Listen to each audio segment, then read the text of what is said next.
تو وہ ڈان جب ایک دفعہ سیل کرتا ہوا جن کی دنیا میں سفر کر رہا تھا تو وہ اس کی ماں کو اپنی دنیا میں لے آیا اور وہاں یہ پیدا ہوتا ہے ابلیس. تو جب یہ ابلیس بڑا، اس کی تفصیلات میں نے لکھی لال کتاب میں، کوئی پڑھے گا تو پھر اس کو سب سمجھ آ جائے گی. تو یہ وہاں پیدا ہوا، اس کی روحانی سائنس میں بڑی دلچسپی تھی. تو اس کی ایک بہن بھی تھی. تو روحانی سائنس میں یہ بہت ترقی کر چکا تھا اور سجدہ کرنے سے پہلے اس کے بیوی بچے تھے، سب کچھ تھا. تو اب سجدے کی طرف آتے.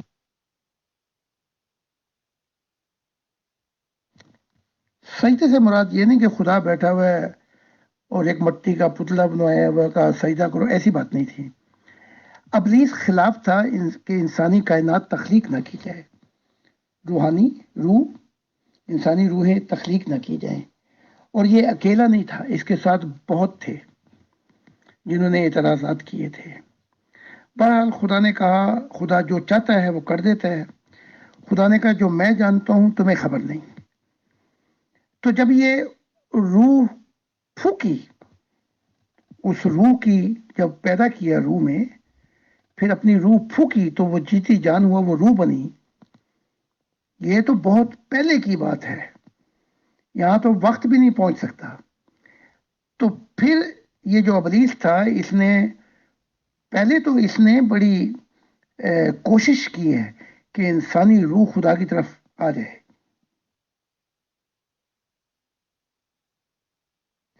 اور کئی کروڑوں سال یہ رسول تھا اور روحوں کی دنیا میں جاتا تھا انسانوں کی، اور خدا کی طرف ان کو ہدایت دیتا تھا. کروڑوں خربوں سال، نہ جانے کتنا وقت گزر گیا، ہماری روحیں ٹھیک نہیں ہوئی. پھر یہ غصے اور طیش میں ہے اور خدا کو کہا کہ یہ اپنا دل تجھ نہیں لگائیں گے. اس زمانے کا یہ حال تھا کہ روحیں جو آپس میں ایک دوسرے کو جس کو پسند کرتی تھی وہ ان کی دنیا میں رہتی تھی، وہی آئی لو یو، یو لو می. تو خدا سے یہ پیٹھ دکھاتی تھی.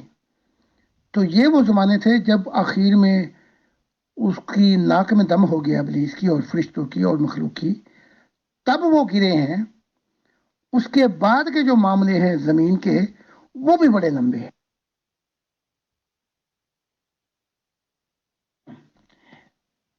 پھر جب خدا نے دیکھا کہ یہ انسانی روحیں نہیں سدھرتی، تو پھر ظاہری کائنات تخلیق کی گئی اور ان ارواح کو ایک ایک کر کے پھر یہاں بھیجا گیا تاکہ جسم سے ترقی جلدی کر جائیں.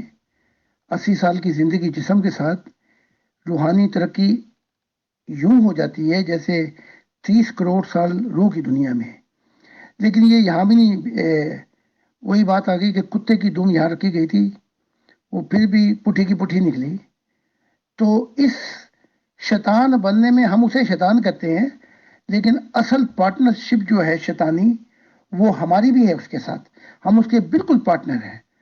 اگر آپ قرآن پڑھ لیں تو بالکل قرآن کہتا ہے، وہ کہتا ہے میرا تو زور ہی نہیں تھا، میں نے انہیں بلایا، یہ خوشی سے میری طرف آ گئے.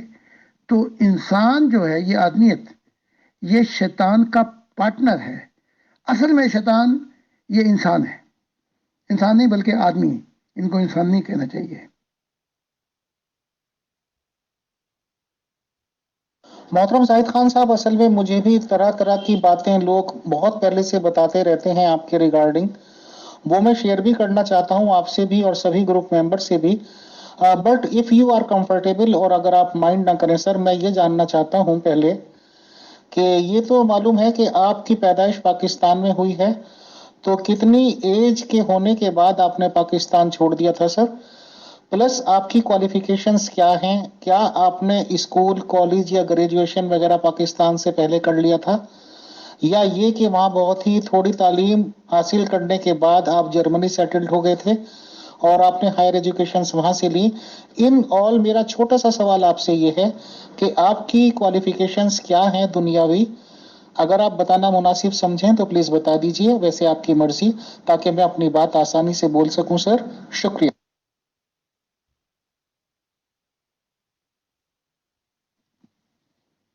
میں ایک بڑے غریب گھرانے سے تعلق رکھتا ہوں، صوفیت کے. 12 سال کی عمر میں مجھے خدا کا دیدار ہوا. 16 سال کی عمر میں خدا نے مجھ سے کہا اپنے مذہب، کلچر، ٹریڈیشن کو چھوڑ دے. میری 5 تک تو میری تعلیمات ہے، وہ بھی جا کے روتے پیٹتے ہوئے. ہم ٹاٹ پہ بیٹھتے تھے. اسکول کیا تھا؟ وہ ٹاٹ تھا. اس پہ بیٹھتے تھے، بس وہ پرچی سی لکھ دیتے تھے. تو وہاں پہ پھر کبھی والدہ صاحبہ برقع دیتی، کبھی کوئی دوپٹہ دیتی رشوت کا. تو فیل تو ہو جاتا تھا، لیکن وہ پاس کرتی تھی. پھر پاس وہ کر دیتے تھے. پھر بعد میں چھٹ گئی، مجھے کام کرنا پڑا. پھر میں اپنا ایک شخص سے بڑے نیک، انہوں نے کہا اس کو پڑھنے دو. وہ بھی اسکول کیا تھا، وہ بھی مسلم لیگ جیسے ٹاٹ پڑا ہوا تھا اس پہ بیٹھ.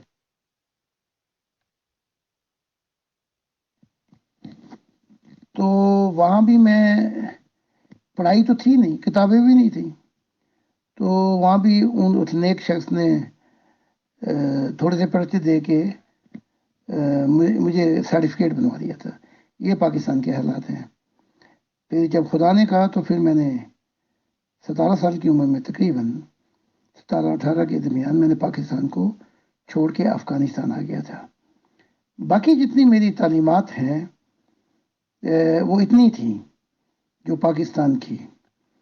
پھر 21 سال کا دور پڑتا ہے بڑی مصیبت کا. یورپ میں پلوں کے نیچے سوتا رہا، سیاسی پناہیں اور بڑا کچھ ہوتا رہا. پھر جب ایک وقت آیا میں سیٹل ہو گیا، تو امریکن ایئر بیس میں جب میں تھا تو میں نے پرائیویٹ اسٹڈی شروع کی، کیونکہ وہ موقع دیتے تھے پڑھنے کے کہ کوئی پڑھنا چاہے.